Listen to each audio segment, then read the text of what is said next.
자, 안녕하세요. 반갑습니다. AP투자연구소의 전문가 이정열입니다. 자, 금일은 10월 12일이고요. 현재 시각은 1시 33분을 지나고 있습니다.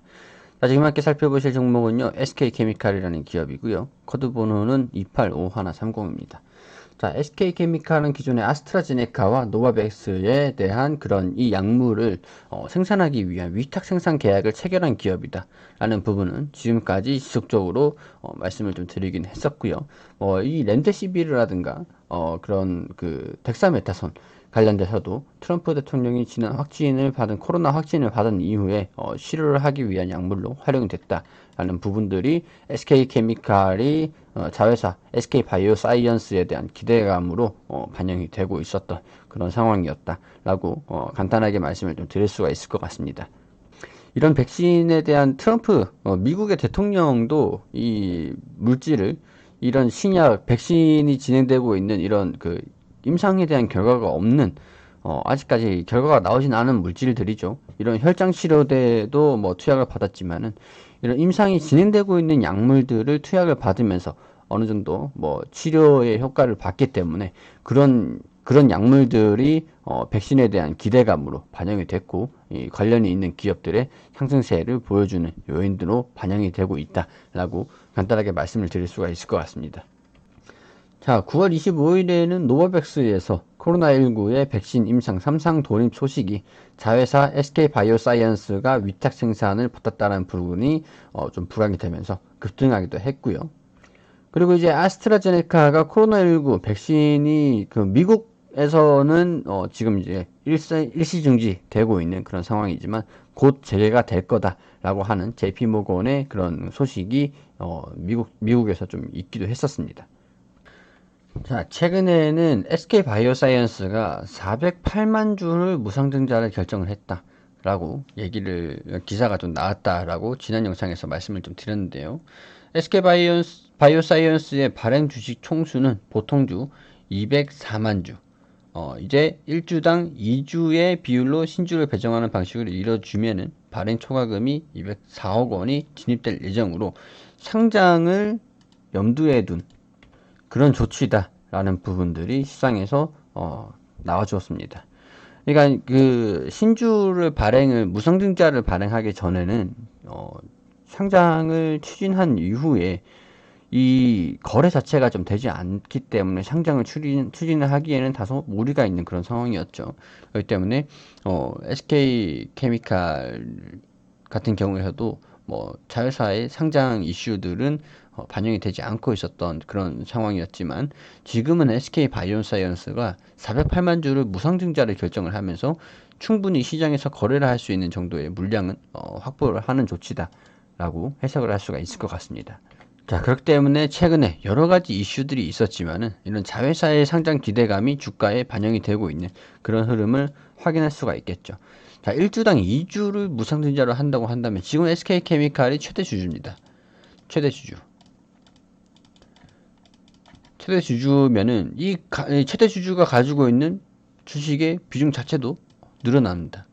그러면은 투자가 극대화되는 그리고 자회사가 상장이 되면서 주가 또한 빠르게 올라가는 흐름을 좀 보여주면은 투자 자산의 가치가 극대화될 수 있는 그런 효과를 기대를 해볼 수가 있는 상황이겠죠. 결론적으로 자회사의 상장 기대감은 상장을 하기 위한 그런 움직임이 주가에 반영되고 있다라고 말씀을 드릴 수가 있을 것 같습니다. 자, 그리고 최근에 SK케미칼이 하루에 한 번 먹는 파키스병을 신약을 출시를 한다라는 부분에서도 모멘텀이 반영이 되고 있는 그런 것들도 설명을 드렸었고요. 자, 노바백스가 코로나 백신 3상 돌입 소식에 주가가 좀 상승하는 흐름을 보이기도 했습니다. 자, 미국의 제약회사 노바백스가 영국에서 신종 코로나 바이러스 감염증 백신 후보 물질에 대한 임상 3상 시험에 돌입을 했다라는 소식이 지난 25일 나와주기도 했었죠.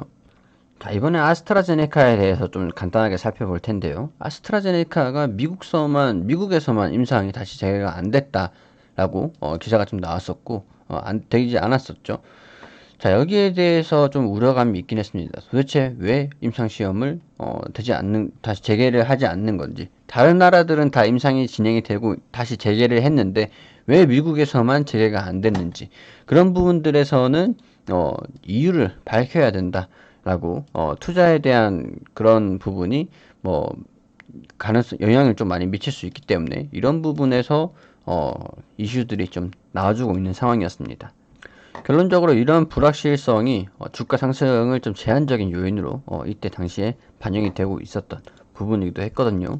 자, 이후에는 미국에서 뭐 임상시험이 중단됐던 다국적 제약사 아스트라제네카가 1, 2주 내에 임상을 재개할 계획이다 라고 10월 8일에 기사가 나왔습니다. 자, JP모건에서도 임상이 1, 2주 이내에 뭐 진행이 될 수 있다라고 얘기가 좀 나온 건데요. 미국의 아스트라제네카와 미국의 노바백스가 개발 중인 백신을 위탁 생산하는 기업으로 SK바이오사이언스, 그리고 최대 주주가 SK케미칼이다 라고 말씀을 드렸던 적이 있었죠. 자, 증권사 아스트라제네카가 증권사 애널리스트들한테 1, 2주 내에 미국 내 임상이 재개될 것이라고 얘기를 하면서 블룸버그도 그렇고 보도를 했다고 합니다. 자, 미국을 제외한 지역에서의 임상으로 백신 사용 허가를 승인받을 수 있다라는 내용도 전해지면서 스위스 규제 당국에 우리 사전 검토 롤링 리뷰 보고서를 제출을 했다라고 AFP 통신이 지난 보도를 하기도 했다라고 하죠. 롤링 리뷰 같은 경우는 임상시험 자료가 완전히 확보되지 않는 상황에서 유망한 의약품이라든가 백신에 대한 승인 절차를 빠르게 진행하기 위해서 현재까지의 자료를 살펴보는 것들이라고 할 수가 있습니다. 그렇기 때문에 신약에 대한 기대감을 더 가능성을 또 반영시킬 수 있는 요인이다. 일단은 신청을 했기 때문에 롤링 리뷰가 좀 긍정적이다 라고 한다면 신약을 의약품을 허가를 하는 여부 절차가 가속화될 수 있다 라는 부분이 기대감이 반영이 될 수 있는 요인이다 라고 말씀을 좀 드릴 수가 있을 것 같죠. 자, 그리고 아스트라제네카에 대해서 미국 임상이 좀 재개가 될 거라고 기사가 나온 이후에 새로운 기사입니다. 미국이 아스트라제네카에게 4억 8,600만 달러를 지원을 한다. 100만 명에게 치료제를 무료 공급한다. 라고 나선 건데요. 지금 이 약물이 트럼프 대통령이 코로나19 치료를 받으면서 투약받은 약품이라고 하죠. 아스트라제네카. 그렇기 때문에 미국 정부에서 이 기업을 적극적으로 좀 밀어준다고 합니다. 최근에 또 WHO에는 여기서 또 얘기를 한 게 올 연말까지 백신을 우리가 가질 수 있다라는 기대감을 할 수는 있을 것 같다. 그렇게 얘기를 좀 하기도 했었습니다. 미국 정부도 그렇고 이 WHO에서의 발언도 그렇고 어느 정도 아스트라제네카가 뭔가를 감추고 있는 것이 있지는 않을까라는 부분들을 좀 예상을 좀 해볼 수 있을 것 같은데요. 리제네론 의약품을 투약받은 이후 관심을 받고 있다. 이 촉진법 작전, 보건복지부가 적극적으로 좀 밀어주고 있는 그런 그 정책이라고 할 수가 있는데, 아스트라제네카가 올해 말부터 최대 10만 개의 약품을 미국에 공급할 것이라고 밝히고, 별도 계약에서는 내년에 1,000만 개의 약품을 공급하기로 했다라고 밝혔죠. 트럼프 대통령이 투약받은 이후에 아스트라제네카를 적극적으로 밀어붙이고 있다는 것을, 지원을 해주고 있다는 것은 어느 정도 아스트라제네카가 한번 기대를 해볼 수 있는 그런 부분의 재료를 가지고 있다, 가능성을 가지고 있다라는 부분들을 말씀을 좀 드릴 수가 있을 것 같습니다. 자, 따라서 결론을 좀 말씀을 드려보면은 노바백스가 3상이 좀 진행되고 있는 상태에서 미국 정부에서 아스트라제네카를 적극적으로 지원을 한다. 그리고 트럼프 대통령이 아스트라제네카의 약물을 투약을 받은 전적이 있다. 그리고 치료가 됐죠.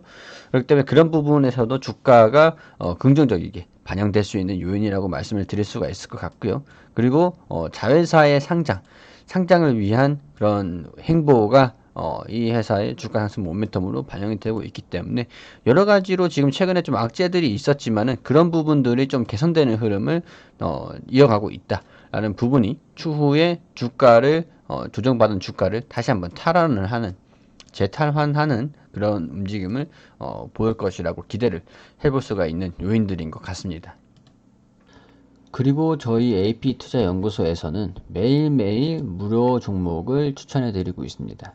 자, 네이버에서 AP투자연구소라고 검색을 하시면 상단 부분에 웹사이트가 확인이 되시는데 AP투자연구소를 클릭하셔서 들어오시게 되시면요. 홈페이지 중앙에 2020년 무료 추천 종목이라는 내역이 있습니다. 여기를 클릭하셔서 들어오세요. 하단 부분에 좀 내려다 보시면은 저희가 매일매일 이렇게 종목을 추천드리고 리딩을 해드린 게시판들이 확인이 되시죠. 자, 10월 5일 게시판 한번 보도록 할게요. 자, 장전에는 뉴욕 증시, 미국 증시가 어떤 움직임을 보여줬는지 간단하게 이렇게 설명을 드리고 9시부터는 종목 추천을 드리게 됩니다.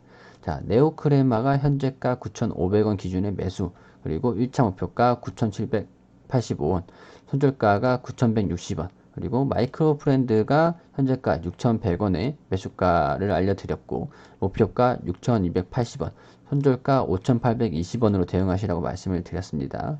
이어서 녹십자 웰빙이 현재가 15,000원 기준으로 매수하시라고 안내를 드렸고 1차 목표가는 15,450원, 손절가는 14,200원으로 대응하시라고 안내를 드렸습니다. 자, 이렇게 추천드린 종목들이 움직임을 보이는데요.